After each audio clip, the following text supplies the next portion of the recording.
Let's read on. And to rule over the day and over the night, and to divide the light from the darkness. And God saw that it was good. And the evening and the morning were the fourth day. Read. And God said, let the waters bring forth abundantly the moving creature that have light, and fowl that may fly above the earth in the open firmament of heaven. And God created great whales. Stop. And God created what? Great whales. Read that again. God created what? Great whales. And God created great whales. Now, we went over that last time.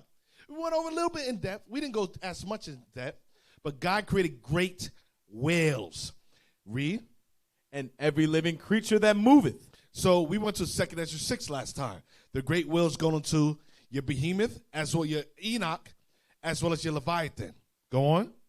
Which the waters brought forth abundantly after their kind, and every winged fowl after his kind. Now, I want to stop there. I want to touch a little bit more, go a little bit more further in depth into the great whales. When God created great whales, because you might say, you know what, this whale is talking about Moby Dick. You know what, this whale is talking about the sperm whale. You know what, pull up the article, the first one.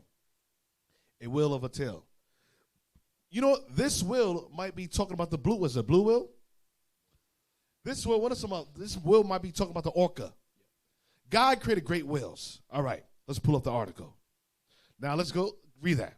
A whale of a tail, the Leviathan. Now let's go all the way down, because last time we read this, I just want to touch a point I know Deacon Athan brought out. He said, I missed that point. Let's go all the way down to the bottom.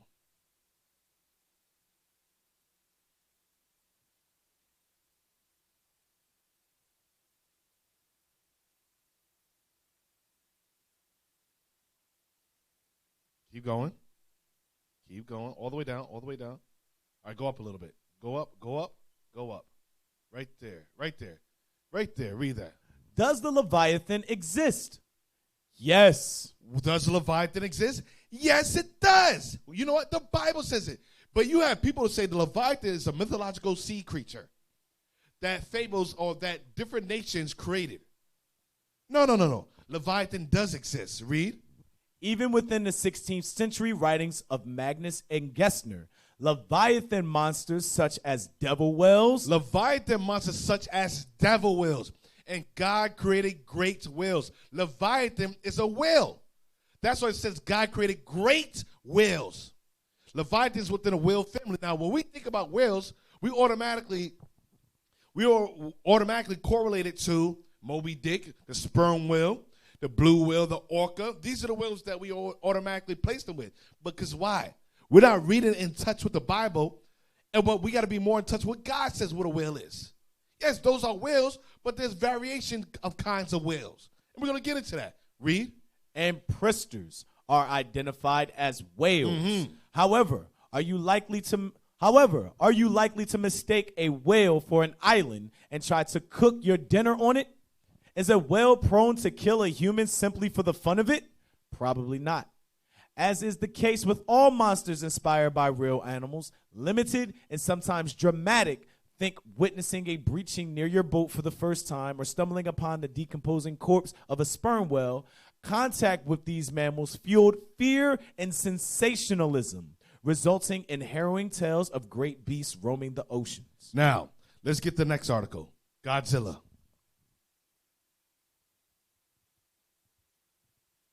Did I mention Godzilla last time? I briefly mentioned it, but like I said, I didn't go as in depth into it. Godzilla. A monster of a name has taken of its life of its own. I believe that's Ben Zimmer. A monster of a name has taken on a life of its own. From a Wall Street Journal column by Ben Zimmer, headlined the monster.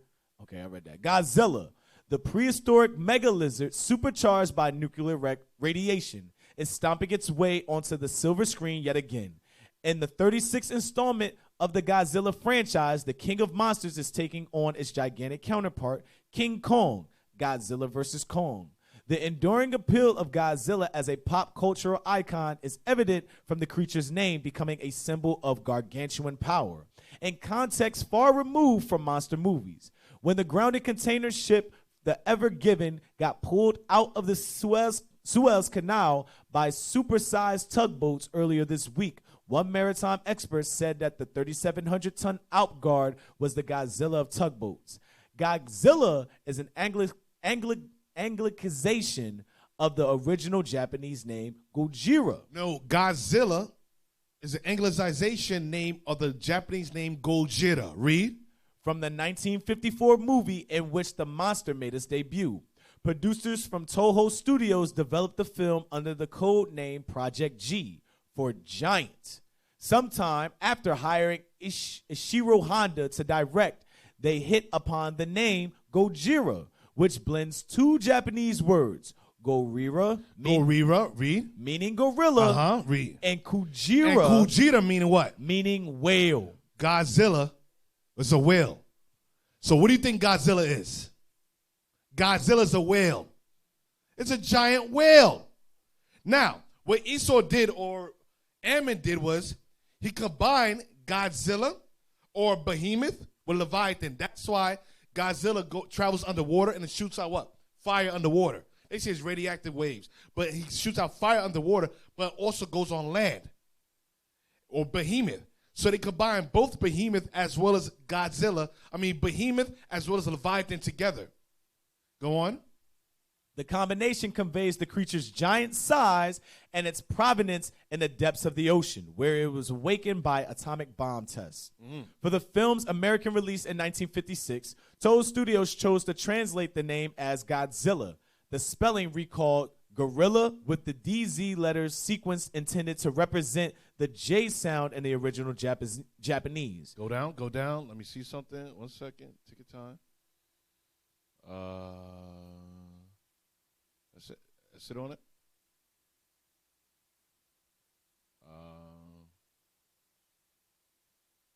Go up a little bit. Did we miss something? All right. I think there was an article that shows that they got it from the Bible. You gonna bring it up? It's there, right? All right, bring that up next. All right, let's go into that. New Godzilla, King of Monsters image goes biblical. How does one even describe a movie monster as iconic as Godzilla? Sometimes you have to go old school. Godzilla, King of Monsters director Mike Daugherty recently posted a new image of the massive creature on social media. And accompanying that image is a quote from the Bible. It's from the book of Job and compares Godzilla to Leviathan. You see, from the book of Job and compares Godzilla to Leviathan. You know why? Because the writers, think about it. These producers, these screenwriters get all the information from where? The Bible. There's nothing creative about these producers. Everything that they get, they said in order, Bishop brought out before, in order to be a successful or a great movie producer or director, you have to get your information or your creativity from the Bible. These people don't have creativity. Everything they knew, everything they produce, goes back to your animes, go back to your movie. It comes from the Bible. Because God is the author of beauty. Everything, our ancestors, all the movies, all the great movies, the fighter movies, everything comes from the Bible or our history. That's what says Israel is the salt of the earth. And our records are the salt. Without Israelites, without the Bible, there is no earth. There is no stories. There is no movies. There's no bedtime stories. Everything else is based upon fables, mythologies that doesn't exist. Or they will include within their fables or mythologies our records. They don't have any good ideas or creativity. We are the creativity. We are the great inventions. Without us, there is no them. Now, read on. Nothing on earth is its equal, a creature without fear. You have to see more, or you want? Yeah, read that. It looks down on all that are haughty. It is king over all that are proud. Now go down. The image itself is pretty nice. Godzilla is illuminated by a flash of lightning that has been perfectly timed. While the creature isn't in the midst of destroying anything, what the picture does show is just how massive he is. The skyscrapers below him look like nothing. The helicopters around him look like bugs. There is truly nothing on earth that is equal to Godzilla. There's truly nothing on earth that is equal to Leviathan. Go on. In the Bible's book of Job, God describes his role in controlling the cosmic forces of the universe to Job and describes in detail the massive sea creature known as Leviathan. These are the lines being quoted here alongside a picture of another creature that comes from the deep of the ocean and has the ability to destroy anything it touches, the massive Godzilla. So Godzilla was made based upon the biblical account of Leviathan. And that's why it says anything it touches, it destroys. Just like Godzilla. Go on.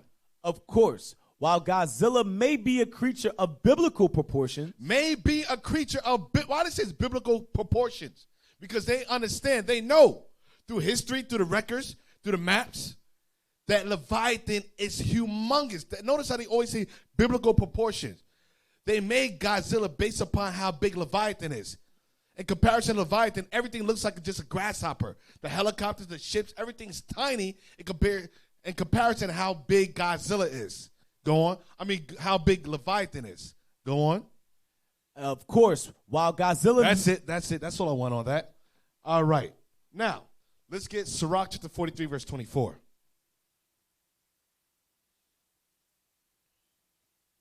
Sirach chapter 43 and verse 24. They that sail on the sea tell of the danger thereof. And when we hear it with our ears, we marvel thereat. So it says, they that sail on the sea tell of the dangers thereof. When it comes to us, we don't really travel as in depth into the seas, like I said. Maybe during a time period when we made that trip. Yeah, the Northern Kingdom made that trip. You understand? Most High probably hid Leviathan. So when we made that trip, it says, they that sail on the sea tell of the dangers thereof. Go on. And when we hear it with our ears, we marvel thereat. We marvel and say, wow, you saw that creature? Wow, you didn't get swallowed up? You lived to tell the tale? Go on. For therein be strange and wondrous works. There's strange and there's many creations and strange works that God created that we have no access to. Neither have we seen. That's what the scripture says. I have not seen, nor ears have heard the things of God.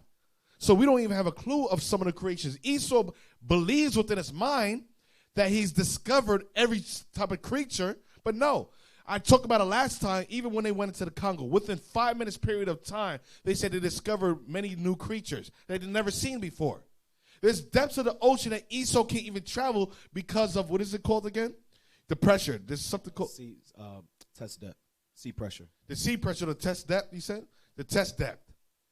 That the pressure of the sea will crush some of these submarines or these vehicles. They can only go a certain length, a certain depth. Go on. For therein be strange and wondrous works, variety of all kinds of beasts. There's a variety of all kinds of beasts. When God made whales at the beginning, he didn't make one type of whale. He made a variety of whales. When he made birds, he didn't just make one bird. He made a variety of birds. The creeping things.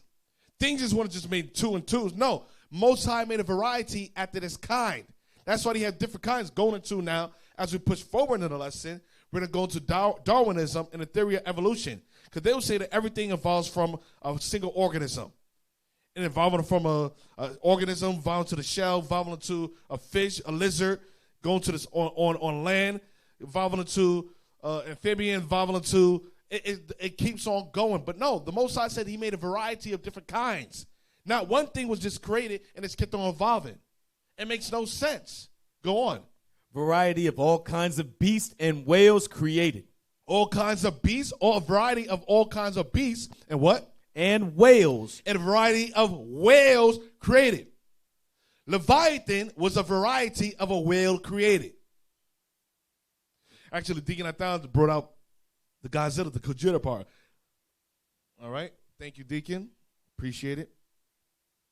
Now, Lamentations chapter 4, verse 3. Get up the Strong's Hebrew. Lamentations chapter 4 and verse 3. Even the sea monsters draw out the breast. The Bible says, even the sea monsters draw out the breast. Go on. They give suck to their young ones. So God is comparing the sea monsters, the monsters in the deep sea, the deep, deep blue sea. And he's doing it in comparison to the black woman, her characteristic and how she deals with her children. So God said these sea monsters in the deep blue sea, they deal with their children better than the black woman deals with children. These monsters that people told stories of, people were afraid of monsters that people eat. I mean, monsters eat the people. Opposite. God said, even those sea monsters have compassion on their own children. People aren't afraid of these monsters. These monsters eat ships. These monsters eat people. But a black woman can't even take care of her child. Go on. The daughter of my people has become cruel. The black woman is crueler than a sea monster. The black woman is crueler than the biggest, baddest creature God created from the beginning. That's what God's saying. Read. Like the ostriches in the wilderness. Mm-hmm. The tongue of the suckling. That's all I want. Now, let's get a strong Hebrew. It says, even the sea monsters. So God is comparison, the characteristic of the black woman in her relationship with her children to a sea monster. Now, what sea monster is God comparing a black woman to? Read. Strong's Hebrew 3882. Leviathan, serpent, a sea monster, or dragon. So that sea monster God's comparing to our sister is Leviathan. It's a Leviathan. So God says even Leviathan feeds their children. But my people, the daughters of my people, are crueler than Leviathan. Leviathan, the one that brings out fire. The Leviathan where cannons can't pierce. Spears can't pierce. Where a spear or fishing hook, the biggest fishing hook you could think of, can't even pierce through the tongue of Leviathan. Leviathan, which people flee. Leviathan, where people just pray to escape. Leviathan, when he goes underwater, creates a whirlwind. The Leviathan, no matter how many cannons that it shoots at, people shoot at it, and how many people are terrified of it, it says nothing's worse than a black woman and her relationship with her children. That's a comparison that God is doing, is which God's comparing between a sea creature, the sea monster, the biggest, baddest, greatest whale ever created, and then a black woman. Now, let's go. Now, notice how it says Leviathan. It calls it a serpent. Now, remember we went over the article last week. Sea serpent. So, Leviathan is also considered a sea serpent. But it also calls it a sea monster or a dragon. Leviathan is a dragon. Now, Bishop did a class years ago and brought out the picture of St. George, the dragon slayer. So now you have underwater dragons and you have out-of-water dragons. Your Leviathans and your dragons. Now, I'm not going to that. Can you go into the class on dragons? No. I'm not doing that. Maybe somebody, no, I'm not going at that. I'm going by what the Bible says Leviathan. Now, we have a picture of our father slaying a dragon. That's all I have. I'm not going to that. All right? A lot of you got to look now. Somebody asked me, are mermaids real? Like, come on, we're going to keep on going. Now we got to go through every mythological creature now. Is this real? I don't know. Keep the commandments. Know whether a mermaid exists or a dragon flying through the air exists. But a lot of you have backdoor marriages, all types of evil, fornicating, getting drunk, getting high. But you want to learn about mythological creatures or whether those creatures are real or are there mermaids in the sea. I don't know. I'm talking about one thing and that's it. Stay in the spirit. All right. Now, let's go to Ezekiel chapter 29, verse 3. Ezekiel chapter 29 and verse 3. Speak and say, thus saith the Lord God, behold, I am against thee, Pharaoh, king of Egypt, the great dragon. Now, God is calling Pharaoh, more metaphorically calling Pharaoh a great dragon. Now, this is just the characteristics that he displays. But understand that things are double. Things have double meaning. God is comparing it to something. He just doesn't make something up and say, you know what? Pharaoh's a great dragon that doesn't exist. It's a mythological creature. No, we just read that Leviathan was called a sea serpent. A serpent was called a sea monster. Was also called a dragon. Now, he's calling Pharaoh a great, what? A great dragon. Can you go back now real quick to Genesis 1. And God created what? Genesis chapter 1, verse 21. And God created great whales. A great whale. Leviathan also is a great dragon. That's another name for him. Go on. Now back to Ezekiel 29. Ezekiel chapter 29, verse 3. Speak and say, thus saith the Lord God, behold, I am against thee, Pharaoh, king of Egypt, the great dragon that lieth in the midst of his rivers, which hath said, my river is mine own, and I have made it for myself. So just like he's comparing it to the characteristic of Leviathan. He says, Pharaoh, you're like that great dragon I created from the beginning, which says to the rivers, my river is my own, and I have made it for myself. Because God divided Behemoth, or Enoch, from Leviathan, because the two couldn't live in the same waters. The waters that was said with the 7 parts, I believe, the 6th part or the 7th part was given to Leviathan. And he made it his own. He rules the sea. Now, go to Ezekiel chapter 32, verse 2. Ezekiel chapter 32 and verse 2. Son of man, take up a lamentation for Pharaoh, king of Egypt. Same Pharaoh, read. And say unto him, thou art like a young lion of the nations, and thou art as a whale in the seas. So notice how in chapter 29, it says, thou art the great, like a great dragon that owneth the rivers for himself. Now in 32, verse 2, it says, thou art like a young lion of the nations and art as a whale of the seas. That whale of the seas going to the same great dragon. He's saying that, showing you that that great dragon is also a whale. Leviathan comes from the whale family. Now, go to Amos chapter 9, verse 3. Amos chapter 9, verse 3. And though they hide themselves in the top of Carmel. Though they hide themselves, talking about judgment of Israel. Israel always try to escape judgment. So God's saying, this judgment, you're not going to be able to escape. If you hide yourself in a Mount Carmel, read. I will search and take them out. I'm going to search, and my judgments is going to find you. The curses are going to follow you. Read. And though they be hid from my sight in the bottom of the sea. Even if you go to the depths at the bottom of the sea, you try to hide from me. Read. Thence will I command the serpent. Thence will I command what? The serpent. Thence will I command what? The serpent. Thence will I command the serpent. Read. And he shall bite them. And he shall bite you. What serpent? Thence will I command Leviathan. And he shall bite you. Show you that Leviathan was called a whale. Esau calls it the devil whale. Because obviously, because it's ferocious and fierce towards Edom. Call it a whale. Calls it a dragon. Calls it a serpent. And he will bite you. Because anytime God says, there goes the Leviathan, there goes the ships. Well, God brings up his meat in his season. God commands the Leviathan and brings forth his meat. There, go eat. Leviathan activates and destroys and devours. Now, go to the article. Did I post that sea serpent? Wikipedia? Yeah, I'm going to send it to you right now. Forgot to send that. All right. Paste. All right, got it? Pull that up. Sea serpent. This article is about sea serpents in mythology. For actual marine snakes, see sea snake. Wait, you read it again. Sea serpent. This article. A sea serpent. Oh, a sea serpent or sea dragon. A sea serpent or a sea dragon. Read.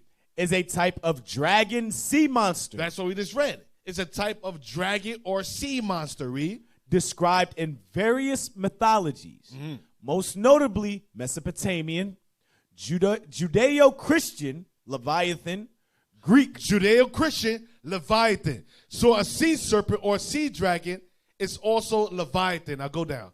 Let's see anything else I want. Yeah, you could. Yep, read that. Mythology. The Drakenkampf mytheme. The chief god in the role of the hero slaying a sea. Jump down to the Hebrew Bible. The Hebrew Bible also has less mythological descriptions of large sea creatures as part of creation under God's command, such as the Tananim mentioned in in book of Genesis, chapter 1, verse 21. And the great serpent of Amos, chapter 9, verse 3. Wait a minute. Didn't it say the Hebrew Bible also has less mythological descriptions of large sea creatures as part of a creation under God's command, such as the Tananim mentioned in the book of Genesis 1:21 and a great sea serpent? Read Genesis 1:21 again. What is the great sea serpent or the great dragon or Leviathan that it mentioned? Read. Genesis chapter 1, verse 21. And God created great whale. That's what it's talking about. The Tananim or the great sea serpent. Showing you that the great whales, that's why Esau called it the devil whale. Esau knows, but we don't know. And God created great whales. Now, click on Tananim. Go down. Go down right there. All right, read that. Tananim. All right, go down. Was a sea monster. Was a sea monster and Canaanite in Hebrew faith, used as a symbol of chaos and evil. Now go down. Hebrew faith. Hebrew faith. The Tananim also appear in the Hebrew Bible's book of Genesis, Exodus, Deuteronomy, Psalms. I can read that now. Go. They are explicitly. They are explicitly listed among the creatures created by God on the 5th day of the Genesis creation narrative. Esau knows this. So the Tananim, or the sea serpent, Leviathan, the sea dragon, was created on the 5th day. We just read that. A great whale. Read. The 5th day of the Genesis creation narrative. Translated in the King James Version as great whale. Translated in a King James Version as great whales. That's where Leviathan was created. He's a great whale. That's all why I wanted all that, because they go off a little bit. Now, let's go to, what do I want? Oh, go to the next article. No, not yet, not yet. Go to Matthew 12, verse 40. No, I want Jonah, chapter 2.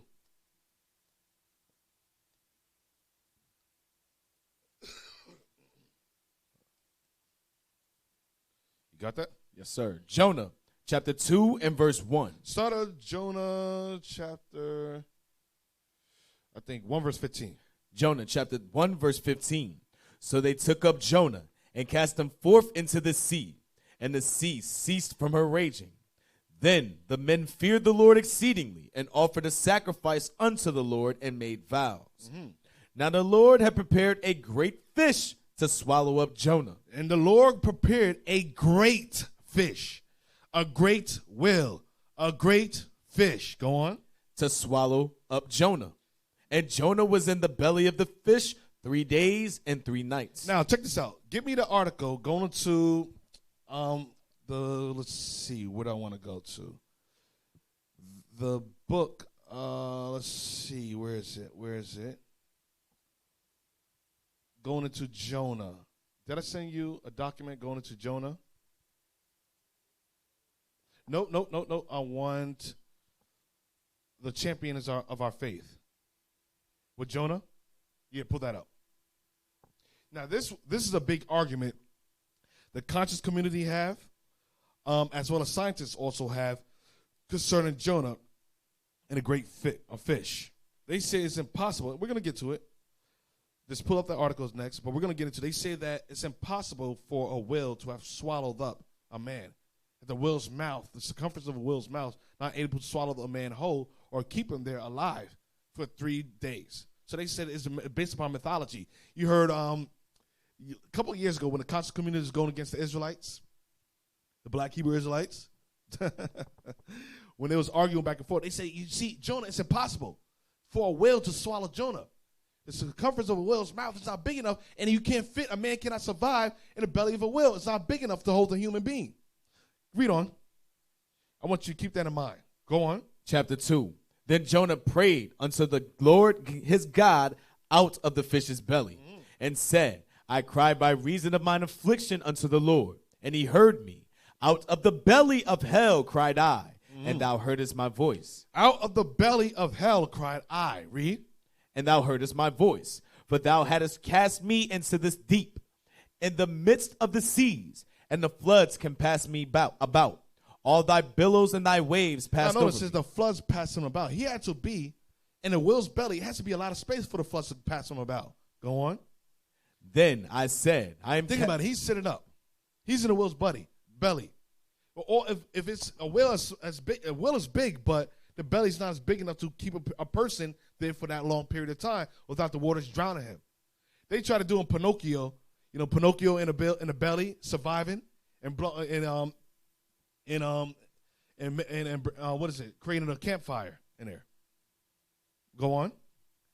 Then I said, I am cast out of thy sight, yet I will look again toward thy holy temple.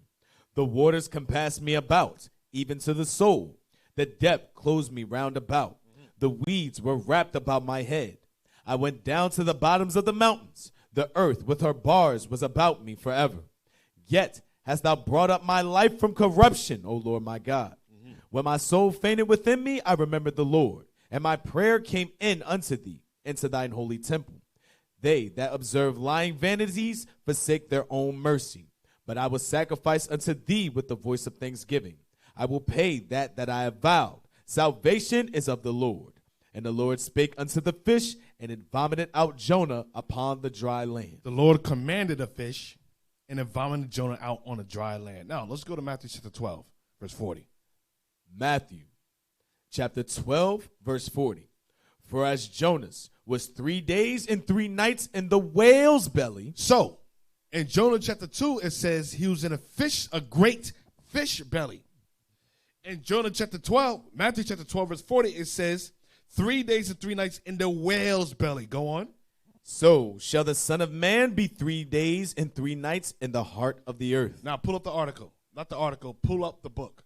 Champions of the Faith.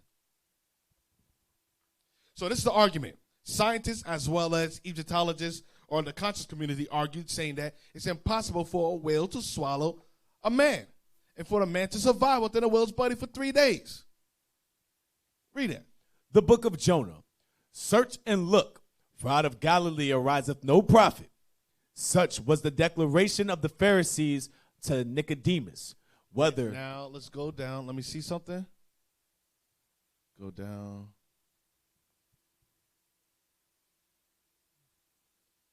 All right. Go other side. We start there, Tarshish. Tarshish is generally identified with Tarsus in Spain, and thither Jonah intended to go from the presence of the Lord.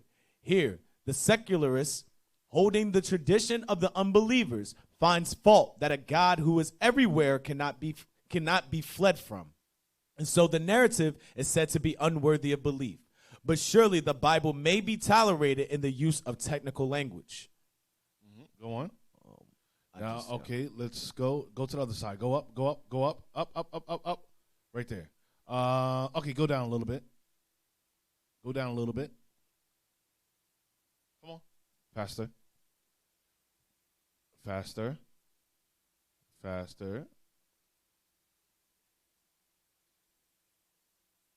All right. Start how nobly. How nobly the mariners acted even when they discovered the cause of their troubles. How hard they worked to save Jonah, only yielding at the last moment at his own request to cast him into the sea, which then ceased from his raging, for which a sacrifice of thanksgiving was offered with vows to service to God. Now the Lord had prepared a great fish to swallow up Jonah, and Jonah was in the belly of the fish 3 days and 3 nights. This is the best known point of the book of Jonah, and yet it is very seldom referred to as it stands. It pays the objector better to quote our Lord's words as they are given in St. Matthew chapter 12, verse 40. And we are told that a whale is not a fish, because a fish is cold-blooded, lays eggs, breathes through gills, and propels itself by fins, while a whale is warm-blooded, brings forth its young alive and suckles them, breathes through lungs, and propels itself by paddles. Esau always trying to go around what the Bible says. Go on. Further, a whale has a very small swallow. So that's the point that scientists, as well as the conscious community, is trying to argue, that the Bible's mythological. It has no actual substantial backing, because a whale, how can a whale swallow? I think a guy named Plight was making that assumption, saying that how can a whale swallow a man as well as scientists? The same argument that they was posing, the same argument that these scientists are posing. Read that part again. Further, a whale has a very small swallow and could not, therefore, receive so large body as a man. You see, a whale has a small swallow and cannot receive the body of a man. Go on. All which reasoning comes from following the tradition of the unbelievers instead of looking fairly at the biblical record. You see, that's an account of unbelievers, atheists, Scientologists, or I'll say Darwinists or Darwinism or Darwinists. Go on. Surely, to insist upon a modern classification of animals and read it into the text of an ancient book is manifestly unfair. Read that part again. Surely, to insist upon a modern classification of animals and read it. You're trying to take your classification of what you believe, you know, because that's what they said, eyes have not seen. There's many great things. Where's that Sirach chapter 43 real quick? There's many great things and creatures that God has created from the beginning of time that has not been manifested to man, or if they are created, man's not openly speaking on it. 43 at the bottom. You know what I want. Sir. Sirach chapter 43, verse 24. They that sail on the sea tell of the verse 32. Verse 32. There are yet hid greater things than these be, for we have seen but a few of his works. Because Esau, that's what a lot of you blacks and Hispanics, a lot of you that follow after that evolutionary theory, creatism, going into Scientology, scientists, believing in what they say, everything, and taking a word. Because you worship them and you believe them to be a God. You might not say it. You might say, I don't worship the white man as a God. Yes, you do. Subconsciously, you worship him as a God. You go to church on Sunday. You believe in science, and guess what? Science is the religion. It's faith-based, and you can't even prove anything. You read it out of the book without any observable evidence, any proof. But when we say that God created the earth within the time periods and how he created it, you say, no. That's faith-based. You weren't there. Nigga, you weren't there. So what's your argument? How do you know? We prove that the earth does not revolve around the sun. How do you know, nigga? You weren't there. I know you weren't there too. The white man wasn't there, especially in the 1400s when they didn't have technology. So what the hell are you talking about? I can go back to prophecy. I know there's a God. What do you believe in? Nothing. That's what you believe in. Now, let's go on. Let's go back to the book. Surely, to insist upon a modern classification of animals and read it into the Bible. You're trying to take a modern way of thinking and insert it into the Bible. You cannot take a modern classification and insert it into the Bible. Your understanding of what a whale is, the sperm whale, the blue whale, the orca, or whatever whales there. There's so many different whales. But the Bible says the great whale. There's a variety of creatures created and a variety of whales created. And Leviathan is one of those whales. You cannot insert a modern ideology into the Bible. Just like you black women cannot insert a modern feminist way of thinking into the Bible. You say, that was the old days. No, the Bible's these days. The Bible outlives you. The Bible's going to outlive 2/3 of you black women. So you're talking about the Bible's an ancient book? No, you're going to be ancient. When those nuke drops, you're going to be ancient. And we're going to be like, that was an old way of thinking. Feminism was a modern old way of thinking. We're going to talk about you. In biblical days, in America's biblical days, when a black woman said, you know what? I'm equal to a man. In the biblical days, in the 2022, when a black woman said, I don't need to be under my man, you said, man, that was an old way of thinking, right, guys? He said, yes, sir. Just let me be called by your name. That's going to be the new way of thinking. That's going to be the biblical way of thinking. And that's going to be an old way of thinking. You're going to be ancient. You're going to be biblical times when we talk about you. Talking about that's an old way of thinking. No, you're old way of thinking. When the Most High gets rid of a lot of you. 2/3 of you black women. A lot of you going to die in America. I'm telling you. Like it is. Now let's read on.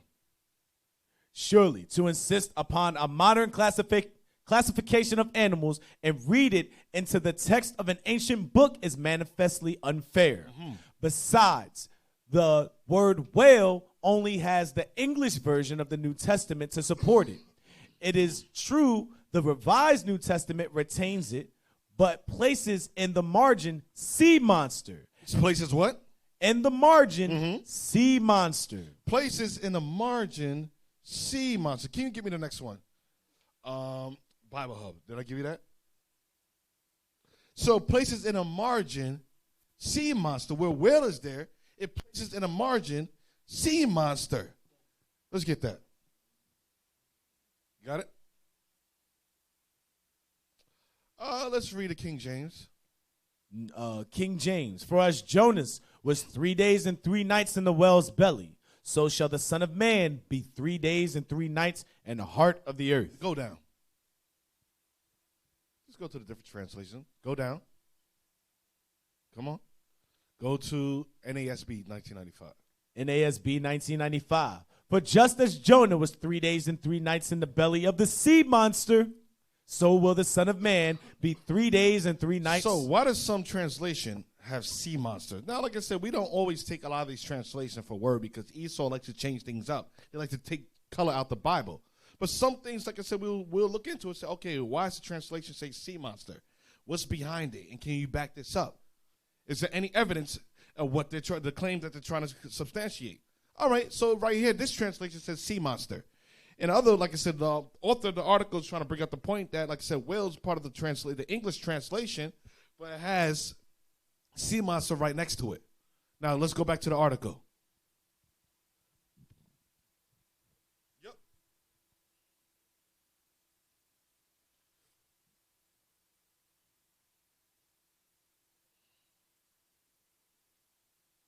Mm-hmm.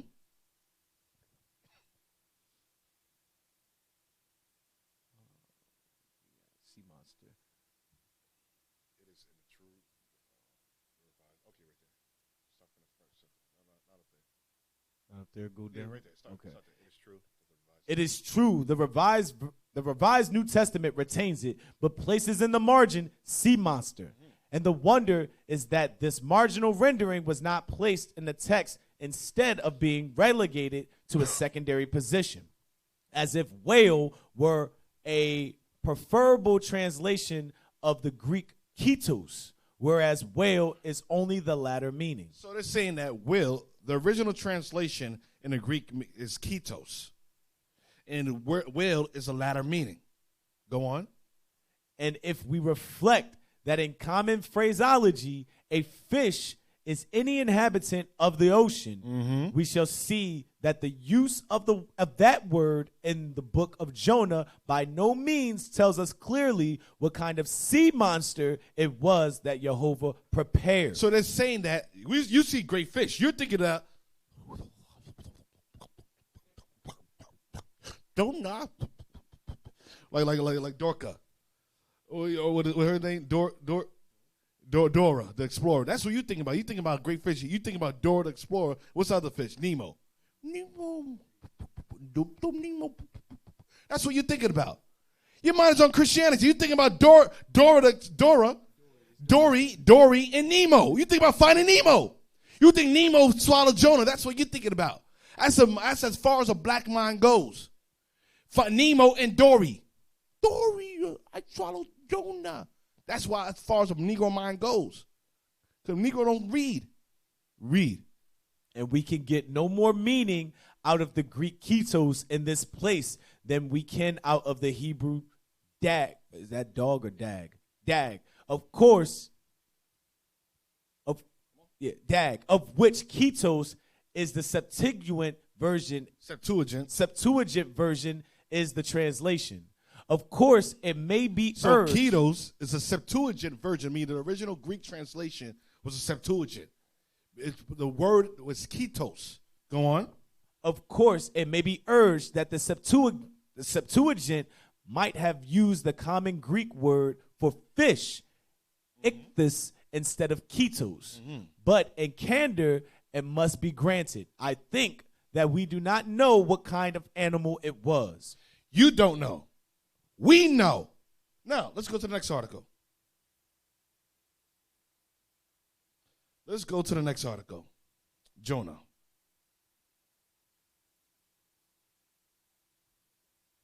What really swallowed Jonah? Did a fish, whale, or something else swallow the prophet Jonah? Did a fish? Did Dora? Did Nemo? Or a whale swallow Jonah? Go down.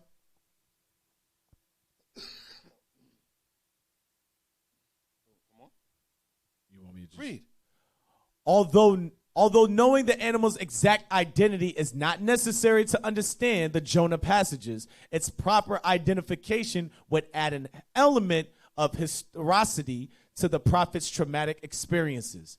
Jonah chapter 1 verse 17, referenced as chapter 2 verse 1 in the Hebrew Bible, uses the Hebrew word dag to refer to a broad range of sea creatures. Mm-hmm. It had great, gadol, size, large enough to swallow a whole man. Read it again. It uses the Hebrew word dag to refer to a broad range of sea creatures. It had great, or gadol, size, large enough to swallow a whole man. Mm-hmm. Go on. The 2nd century BC saw the Hebrew Old Testament translated into the Greek Old Testament, commonly called the Septuagint. There, dag gadol, or great fish, translates into kite megalo, meaning a mega-sized ketos. Mm-hmm.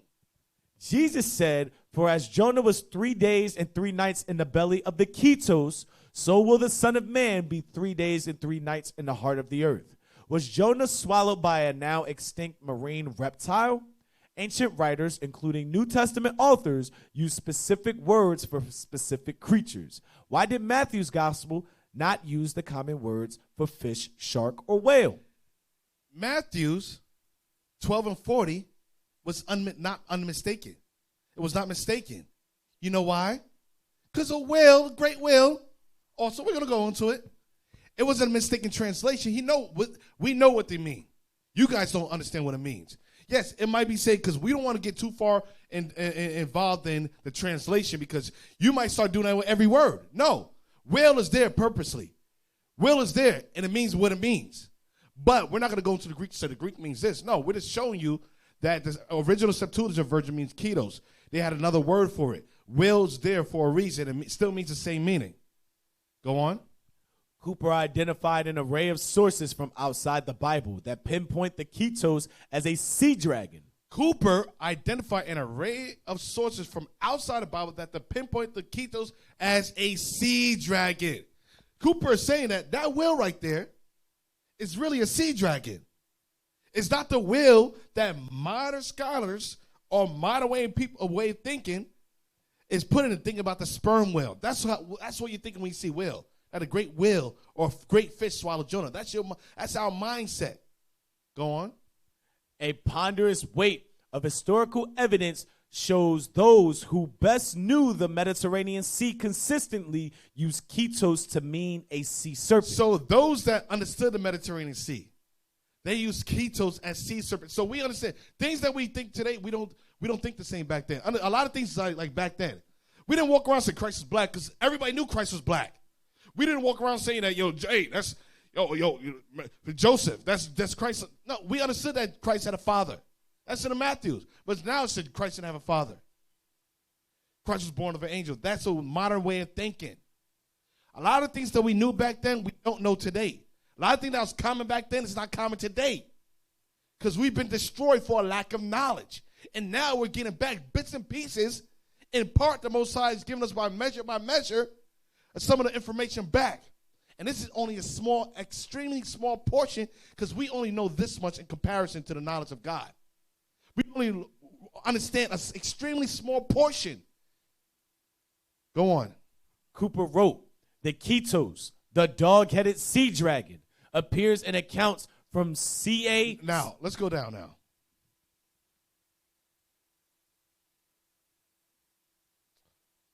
Go up. As if it were needed. Right there. As if it were needed. Additional visual art evidence identifies the ketos as a sea serpent.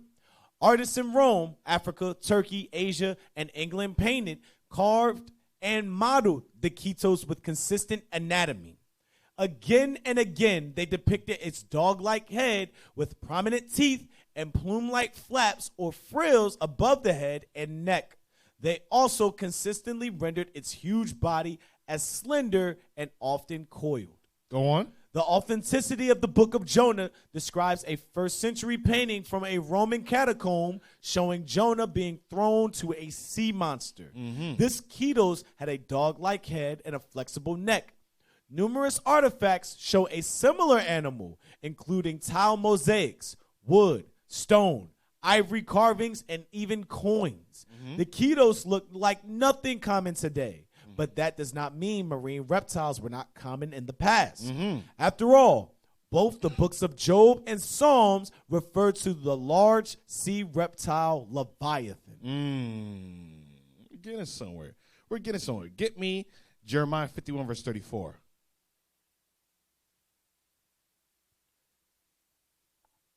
Jeremiah chapter 51, verse 34. Nebuchadnezzar, the king of Babylon, hath devoured me. He hath crushed me. He hath made me an empty vessel. He hath swallowed me up like a dragon. Read it again. So, again, God is comparing Nebuchadnezzar and what he's doing to Israel as what? As something that exists, not something that is mythological that he just made up. Read that again. Nebuchadnezzar, the king of Babylon, hath devoured me. He hath crushed me. Have the king of Babylon had devoured me like what? And crushed me like what? He hath made me an empty vessel. He hath swallowed me up. And he has swallowed me up like a what? Like a dragon. Like a what? Dragon. Like a dragon. Because dragons are big enough to swallow men. Read. He hath filled his belly with my delicates. And he has filled it now. He's comparing. Now I'm showing you that the Most High is comparing Nebuchadnezzar to a great dragon that swallowed them up, Israel up, and filled their belly. Just like Jonah was swallowed up by a dragon, a sea serpent. Now let's get the next picture. And swallow them up. And read it. Keep reading. He hath filled his belly with my delicates. He hath cast me out. The violence and have cast me out. Now, let's get the pictures.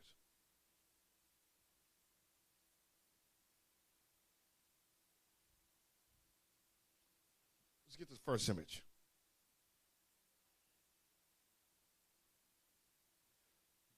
Nope, I don't want that. I said the first ones. That was a letter. Go up. Get that off the screen.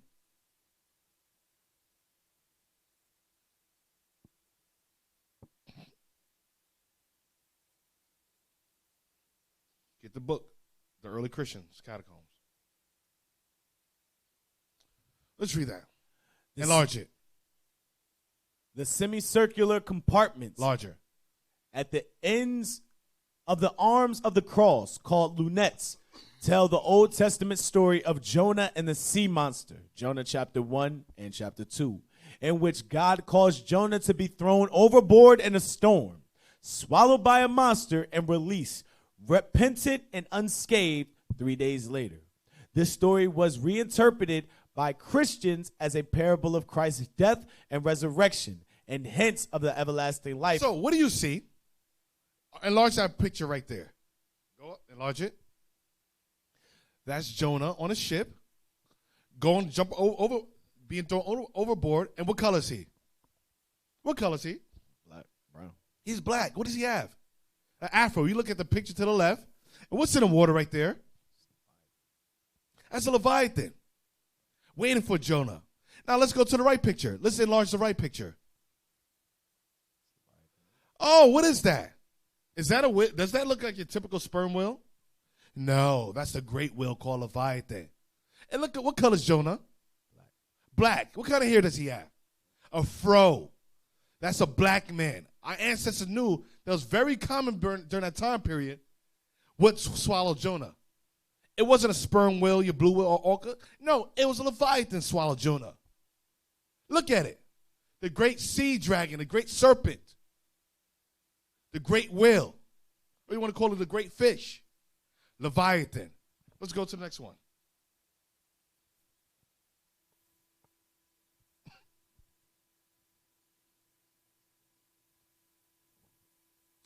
And this is where it comes from. One of the catacombs of St. Peter. You can read it. Jonah was a popular figure in early Christian painting and sculpture, especially in funerary contexts. The Christians honored him as a prefiguration, prophetic forerunner of Christ who rose from death, as Jonah had been delivered from the belly of the Ketos also after 3 days. Go down.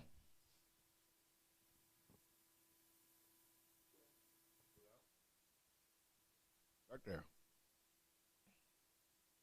Enlarge it.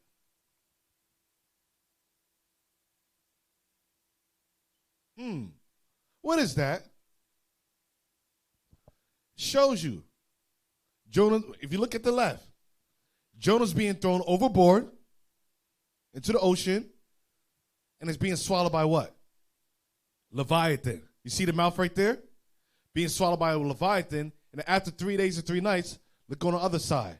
It's being spit out by what? Leviathan. Now go down. Is there anything else? All right. I think that's it. Now go to the next image.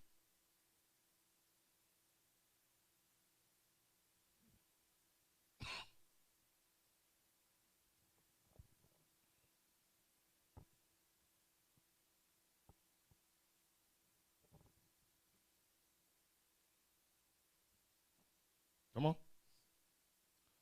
Enlarge it. This is from a book called The Catacombs. Go up. Enlarge it even more. Now, we got substantial evidence to back our claims. What color is he? Go further. Go a little bit deeper. Zoom in more. Come down. What color is Jonah? That's black. Black. What kind of hair he has? Afro, woolly hair, kinky hair, a fro. A black man being swallowed by what? Leviathan, a sea dragon, a sea serpent, a great whale.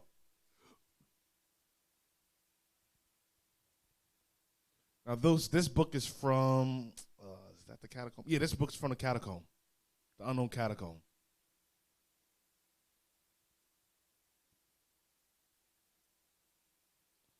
All right. Now, is there any other images to have? Yeah, bring up.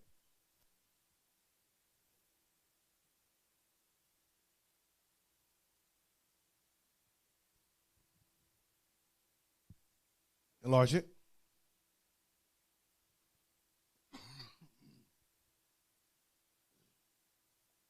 All right, go. Move. What is that? Leviathan. See? Swallowing. Go on. Leviathan. Our ancestors knew about Leviathan. We knew how it looked. Think about it. How can you paint something that you don't know how it looks? Go to the right.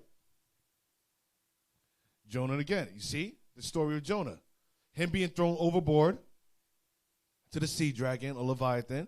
And you go to the left now. Him being spit out on land. And that's him, remember, under when he was complaining about going to Nineveh. Yep, under the tree. Is there anything else? All right, let's go to the book. I'm going to take a little of a turn. A little bit of a turn.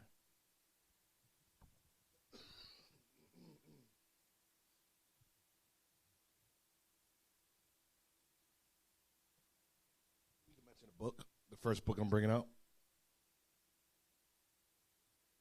Nope. Let's go back to the photos.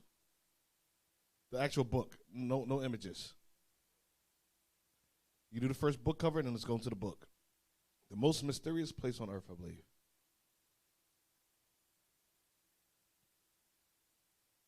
And then you can post that book so people can see. That's for the books. That's for evidence. We got evidence. Is that what I want? Let me see. Is that what I want? Give me a second. No, go to the other one. I want the second one then. Sorry about that. I want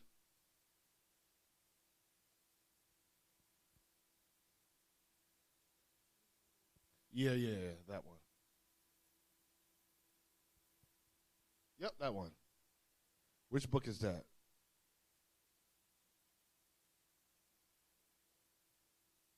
I believe it was, so people could know. Okay, the unwritten record. All right. Pull that up. No, it's all right. Please just go into that. I'm the proprietor here, Cricket said. Her mouth was tight, which meant she was mad. I can help you. We have many maps of the Bermuda Triangle. We have many maps of the Bermuda Triangle. People keep on asking me about the Bermuda Triangle. Let's go into the Bermuda Triangle. Where Why do ships keep on disappearing? Where what? Where sea serpents are rumored to live. The Bermuda Triangle, sea serpents are rumored to live. What is another word for sea serpent? Sea dragon. What's another word for sea dragons? Leviathan lives. Go on. Penelope felt uneasy. She felt like she was watching a chess match, and she wasn't sure Santiago and Cricket were on the same side. Why was Captain Kingsley so interested in sea serpents? After hours of collecting sea serpent stories, she felt rather like her territory was being invaded. Captain Kingsley sat patiently for half an hour as Cricket unrolled map after map of the Bermuda Islands, the Caribbean, the Atlantic Currents, the Gulf Stream, the Sargasso Sea, or anything remotely close to that area. Finally, she ran out of maps. Captain, does anything here strike your fancy? What? She must be nervous, Penelope thought. Her British accent was more pronounced than usual. Captain Kingsley's good eye blinked. No, not one had a sea serpent on it. Where are they? I've heard rumors you have several very old sea serpent maps. His voice was calm, quiet. He hunched his shoulders and held his massive paws too still. So he held it. So he said, "She's not happy. I know you have many maps and books on this." He said, Now let's go to the next one. So there's been rumors that sea serpents live in the Bermuda Triangle because for some reason there's no it can't be explained. Where are these ships disappearing to? Where are the planes? Now that's another story. I'm not getting to the planes. I know where the planes are disappearing to. I ain't bringing that out. I'm going to leave that one alone. Let's put it like this. They're not disappearing. The Bermuda Triangle is bigger than what you think it is. Go. Read. Case also believed that the Atlanteans possessed what he referred to as fire crystals, unimaginably powerful crystals that could be harnessed as a form of... Let's go down. This sounds uncannily. This sounds uncannily like the conclusions of oceanographer Dr. Manson Valentine, who referred to the possible existence of ancient centers of energy within the Bermuda Triangle. We're going to leave that alone. Go on. As for the admittedly ingenious sea serpent suggestion... Wait, as to the admittedly sea serpent suggestion... Such beasts... Wait, I want to go up. But said case. But, said Case, after the destruction of Atlantis, the old energy-driven technologies survived, and occasionally their mighty powers are still unleashed to this day, thus wreaking havoc on whatever happens to be in their way, a ship sailing the sea or an aircraft in the sky. Mm-hmm. This sounds uncannily like the conclusions of oceanographer Dr. Manson Valentine, who referred to the possible existence of ancient centers of energy within the Bermuda Triangle. Go on. As for the admittedly ingenious sea serpent suggestion, such beasts would have to be truly immense to sink the USS Cyclops in 1918. So the U.S. Cyclops, as big as it is, decided to take a trip. Ain't nothing going to happen to us. No beast is big enough to sink us, just like, I don't have no evidence. No ship, nothing could sink the Titanic. Unleash the Kraken. It's something called God. God says, oh yeah? Hold my wine. Watch me work. Go on. No, I don't have any evidence. So I have no evidence on the Titanic. All I know is based upon accounts. I haven't come across anything. They said the iceberg did not sink the Titanic. I can't speak on it. I don't have evidence. Unlike science, I'm not going to theorize. If I don't understand it, if I don't have it right now, I don't talk about it. I only talk what I know and what I can prove. I'm not going to talk like science like little kids. Yeah, I'm talking to my imaginary friend. That's what scientists are, talking to their imaginary friend, talking to the Care Bear. Yeah, so the sun revolves on our earth, even though I can't go up there. I've never seen it, even though the Bible says otherwise and everybody else says otherwise. I'm going to go with this conclusion. Yeah. Everybody in society is going to believe me. Yeah, we come from apes. Yeah. But for some reason, all the apes are still not evolving. Yeah, monkeys. It's bogus. And our people believe that. You come from ape. Nigga, so what I'm going to evolve to next? You said humans been around for millions of years. Nigga, why can't I fly? R. Kelly told me I believe I can fly. Nigga, I want to fly with my wings. And when's the next evolution? When's the next time I'm going to evolve? Where's my damn wings? Shit, I want to go, I want to go in the sea. I want to swim in the deep oceans. I want to be like Aquaman. I want to be like Superman. Why can't I fly? Why can't I go to the depths of the ocean? Why haven't I evolved to something else? Because you're nothing but a bunch of liars. You don't know nothing. Read. Such beasts would have to be truly immense to sink the USS Cyclops in 1918, or bring down something such as Flight 19 in 1945. 1945. Wait a minute. What was 1918? Oh, 1918. Wasn't that World War I? Yeah. And 1945 was what?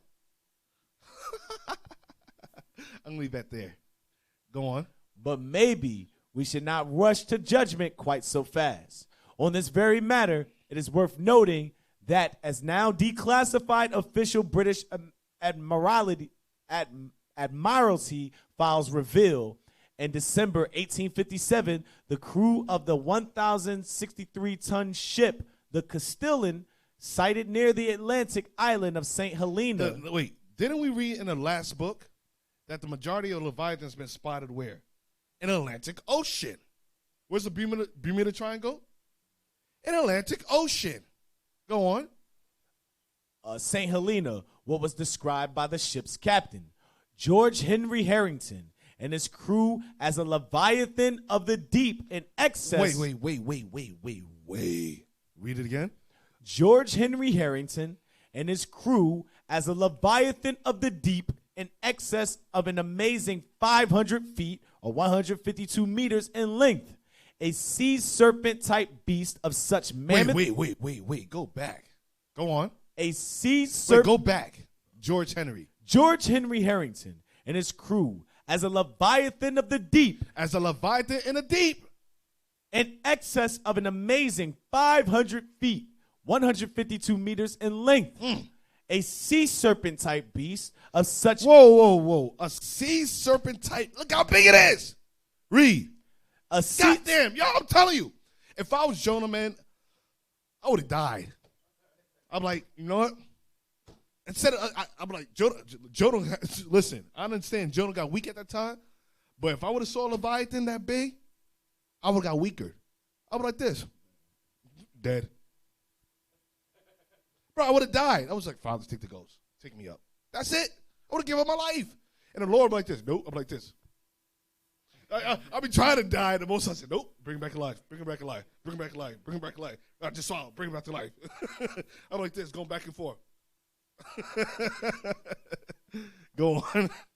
A sea serpent type beast of such mammoth proportions could, most would probably agree, wreak untold havoc, death, and destruction. Wreck untold, untold what? Havoc. Havoc, read. Death. Death, read. And destruction. And destruction, read. On a crew of terrified sailors. They were terrified. You think the white man's God, but God says, I got a creature that you guys can't even touch. Your technology, your cannons, your weaponry cannot touch this beast. And wreak havoc, death, and destruction, read. On a crew of terrified sailors and their puny ship. But you want to cry. Get me in Psalm chapter 104. But you want to fight against Christ and angels. Look, God, Christ, and the angels created Leviathan. But you want to fight against the people that created Leviathan as well as yourself? You're making your spaceships, your rockets, You're making your SpaceX program, your space program, your space military, whatever you want to create. You want to go against the angels to fight against them in a day of that day of Christ? You can't fight against Leviathan. You cannot even fight against Leviathan. Your weapons, your technology doesn't stand a chance. You want to fight against the angel? Celestial beings that can stand in the sun? Which control the spacecraft with their mind? Which could move at the speed of light, which is light itself? That's what you want to do? That's how far we're going with our thought process? That's where we're taking our pride? Oh, foolish man are you. Read. Psalm chapter 104, verse 26. There go the ships. There is that Leviathan. There goes the ships. There goes the USS. There goes all those ships. No matter how big your ship is, no matter how equipped it is, God says, there goes the ships. Command my sea serpent. Command Leviathan. Command the great whale. Read. There is that Leviathan. There goes Leviathan. Read. Whom thou hast made to play therein. Leviathan's only playing. That's why it says your ships are puny.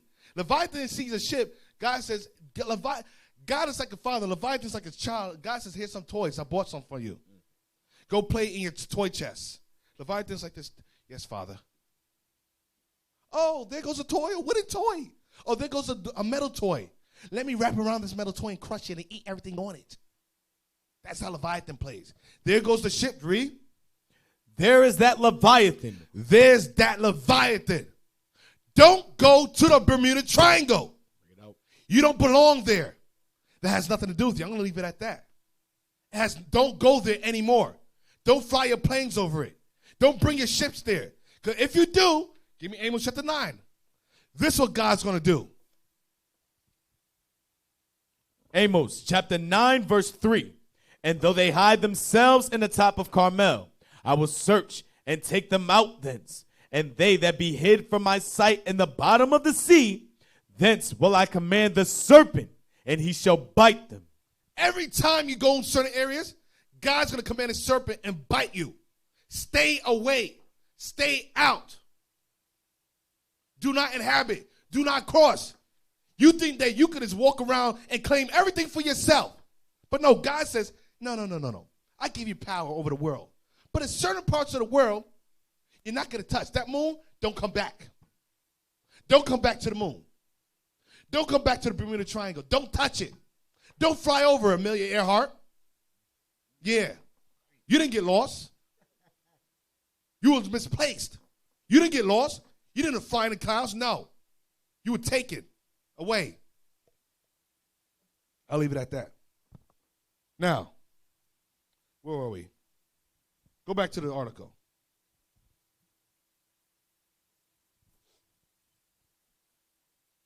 A sea serpent. Oh, yeah. And this is how the devil, the white man. Esau try to claim all the seas.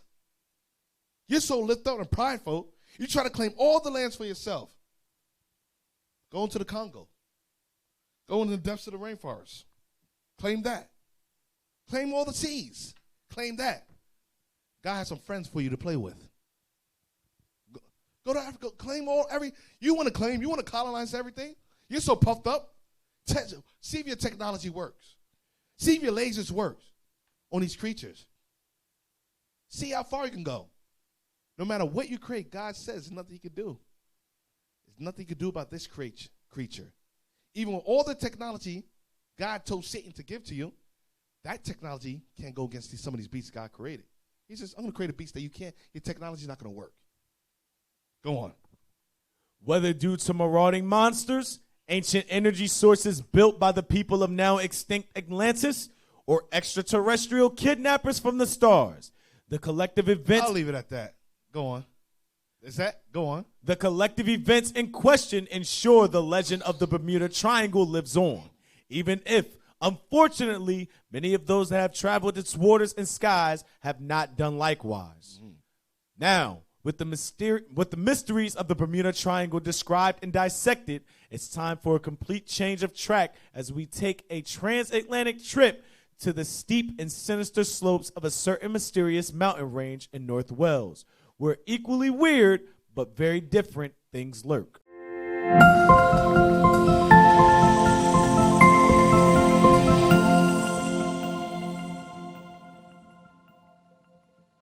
We used to scream black power while heroin was pushed. But at the end of the day, nothing's in vain. IUIC has been given a vision. The tents of Judah has risen. Many has attempted the mission. Minor murmuring, omitting, and missing the mark. Just reading that he had the flame of fire in his eyes gave us the spark. We on Paul's mission. We out on the road, purple and gold. From Mexico, Cuba, Haiti, Ghana, Sierra Leone. 144,000 boots banging, concrete crackling. These are our men repented at heart. The scriptures is proof. IUIC, we deliver the truth.